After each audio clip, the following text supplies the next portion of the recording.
Cigarette খাইতে খাইতে অথবা কোনো এক কারণে বুকের মধ্যে কফ জমা হয়ে একদম অবস্থা খুব খারাপ, মানে যখনই ঠান্ডা লাগে ট্যাবলেট খায় আপনার ওই কফটা জমায় রাখে, শুকিয়ে ফেলে। এরকম করতে করতে করতে করতে বুক এখন ঘর ঘর ঘর ঘর করে, বুকের মধ্যে মনে হয় বাচ্চা ডাকতেছে, মুরগির বাচ্চা যেরকম ডাকে ওই রকম।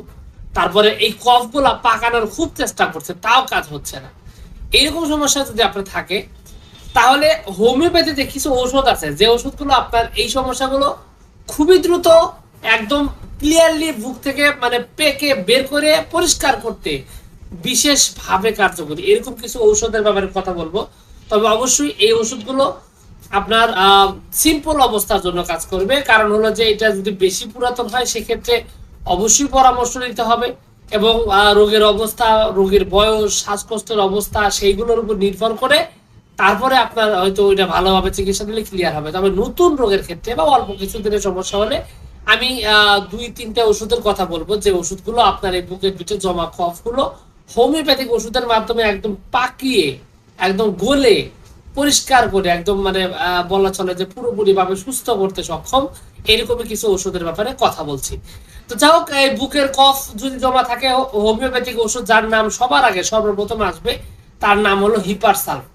হিপারসালফ এটার এমন একটা ওষুধ, এই ওষুধটা যাদের বুকের মধ্যে কফ কোনোভাবেই মানে ক্লিয়ার হয় না, পাকেই না, বের হয় না, এরকম লক্ষণ যদি থাকে এবং সিগারেট খায় প্রচুর পরিমাণে, ধূমপান করে, এই সমস্ত কারণে যদি বুকের মধ্যে প্রচুর পরিমাণে যদি আপনার কফ থাকে এবং সেটা যদি না বের হয়, তাহলে হিপারসালফ একটা গুরুত্বপূর্ণ ওষুধ।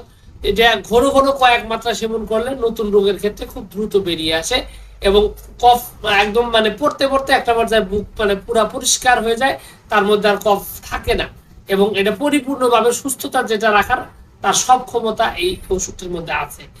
এছাড়া আর একটা ওষুধ নাম হলো এন্টিমটার্ট। এন্টিমটার্ট নামক ওষুধটি, এটা মূলত যে সমস্ত রোগীদের ঠান্ডা লেগেই আছে, বুকের মধ্যে তো কফ আছেই, প্রচুর পরিমাণে কফ বের তো হয়ই না, পাশাপাশি ঘন ঘন কাশি, প্রায় ঠান্ডা, আবার শরীরে মাঝে মাঝে জ্বরও থাকে, এই ধরনের লক্ষণ যদি থাকে তাহলে এন্টিমটার্ট একটা গুরুত্বপূর্ণ ঔষধ। এবং এই ঔষধটি যদি নিয়মিত কিছুদিন সেবন করা হয় তাহলে তার বুকের ভিতরে যে জমা কফগুলো আছে এগুলাও পরিষ্কার হয়, পাশাপাশি তার ঠান্ডা সর্দি কাশির যে মানে সমস্যাগুলো আছে এই সমস্যাগুলো আস্তে আস্তে আস্তে আস্তে পুরোপুরি ভাবে সমাধান হয়ে যায়, এবং এটা খুব ভালো রকমের সমাধান করে। এছাড়াও আরো বেশ কিছু ওষুধ রয়েছে, যেমন আপনার রয়েছে ক্যালিব্রোম।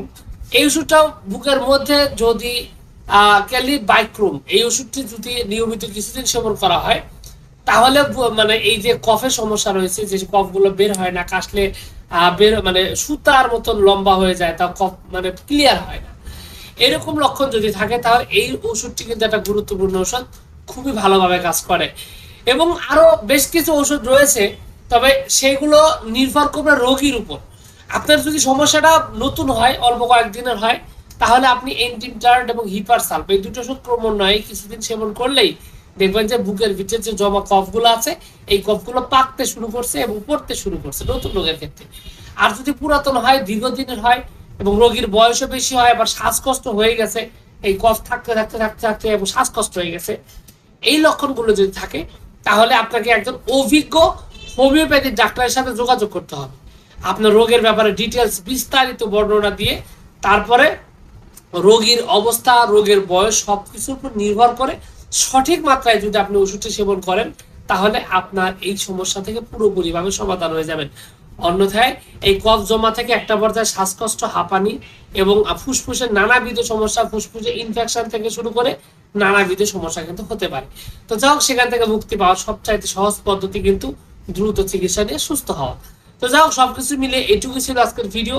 আশা করছি পুরো তথ্যগুলো আপনার কাছে অনেক অনেক বেশি ভালো লেগেছে। আর যদি লেগে থাকে অবশ্যই ভিডিওটিতে একটা লাইক দিয়ে, আর চ্যানেলে যদি প্রথমবার এসে থাকেন অবশ্যই চ্যানেলটি সাবস্ক্রাইব করবেন। কোনো প্রশ্ন, কোনো মতামত, কোনো অভিযোগ যদি থাকে তাহলে অবশ্যই কমেন্টস করে জানাতে পারেন। তো ভিউয়ার্স, আপনাদের সকলকে অনেক অনেক ধন্যবাদ। আসসালামু আলাইকুম ওয়া রাহমাতুল্লাহ।